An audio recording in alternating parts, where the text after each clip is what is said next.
যেটা বলছিলাম, তো ডাকসুকে কেন্দ্র করে পরবর্তীতে সারা পৃথিবীর আগ্রহ তৈরি হয়েছে যে বাংলাদেশে আমরা কিভাবে এত চ্যালেঞ্জ ফেস করে এইটুকু আসলাম এবং কেমন করে বিজয় হলো জানার জন্য।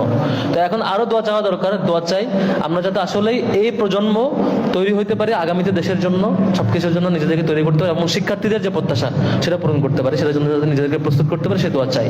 সম্মানিত উপস্থিতি, কথা একটা পয়েন্ট বলে শেষ করবো, সেটা হচ্ছে এখানে আমাদের এমপি সাহেব উপস্থিত আছেন, আমাদের সম্মানিত মুরব্বী, অন্যান্য প্রতিনিধিরা আছেন।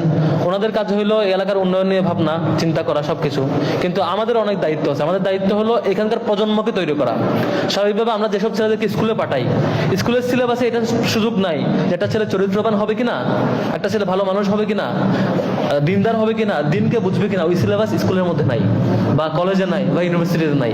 একটা ভালো মানুষ হইতে হইলে, দিনদার হইতে হইলে, আল্লাহকে বুঝতে হলে সেটা আপনার পরিবারের মধ্যে আয়োজন থাকা দরকার। এটা সত্য যে আমরা শিবির থেকে, আমাদের সংগঠন থেকে একটু চেষ্টা করি একটা ভালো মানুষ তৈরি করার, কিছু পড়ানো, দিনকে বোঝানোর, কিন্তু ঘরের মধ্যে যদি আয়োজন না থাকে, এলাকায় আয়োজন না থাকলে কঠিন হবে। গত 10 বছর আমরা পারি নাই, 10-15 বছর এই এলাকায় যেহেতু সংগঠন কাজ করতে দেয় নাই, রাজনৈতিক বাধা ছিল।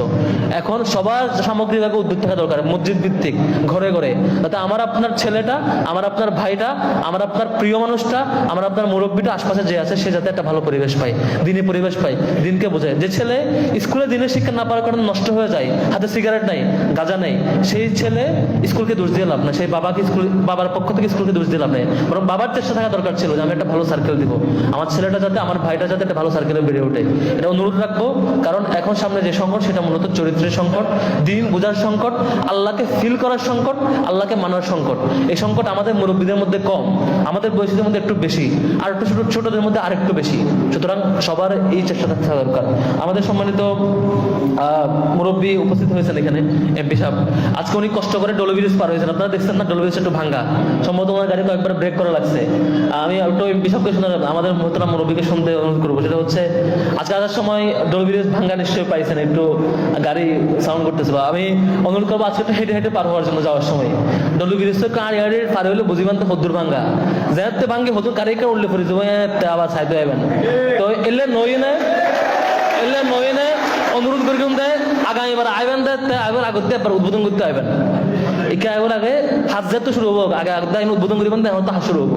বাজেট সত্তর নাই ভাই, আর ব্যাপার নয়, আর ব্যাপার বাজার কি দেশত্ব নাই মানে বিদেশত্ব নাই ভাই, আর ব্যাপার নাই, আর ব্যাপার নয়। তো আইব দেবার যাতে আইব, আর অনুরোধ আইব দেন খুব অল্প সময়ের মধ্যে আইবেন, তো আইন উদ্বোধন করতে যাবেন, হাত শুরু হবো। এটা মানুষের প্রয়োজন, আর এরিয়ার ভলান্টিয়ার হিসেবে হাত করিব দেয়, মিস্ত্রি হলে এলাকার মানুষ হাম করিব ইনশাল্লাহ।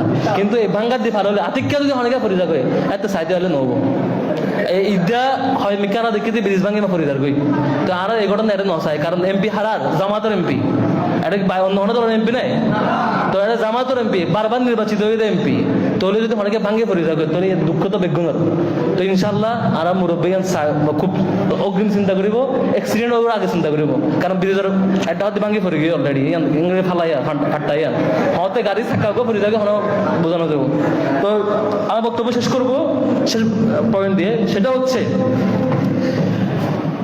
একটা বিখ্যাত কথা আছে যে যার উপস্থিতি দুনিয়াতে, যার বাঁচিতে হইলে কোনো গুরুত্ব নেই, অথবা মরে গেলে কোনো সংকট তৈরি নয়, তো মানুষ নয়।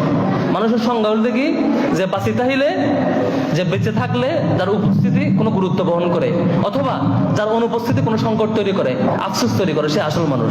তো আমরা গুরুত্ব চেষ্টা থাকা দরকার, আমাদের চেষ্টা থাকা উচিত যে আমাদের পরবর্তী প্রজন্ম, আমাদের ছোট ভাই, আমাদের সঙ্গী যারা থাকবে তাদেরকে ওইরকম মানুষ তৈরি করা, যার দুনিয়াতে উপস্থিতি, যার গ্রামে উপস্থিতি নতুন করে গুরুত্ব বহন করবে, যার অনুপস্থিতি জনগণকে ভাবাবে অমুক হারাই গেল।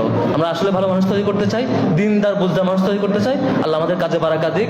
আমাদের এমপি সাহেবের, মোহতারাম এমপি সাহেবের সুস্থতা কামনা করি, আল্লাহ ওনাকে সুস্থ রাখুক, দিনের জন্য কবুল করুক, জনপদের মানুষের জন্য কবুল করুক। ওয়া মা তাওফীক ইল্লা বিল্লাহ।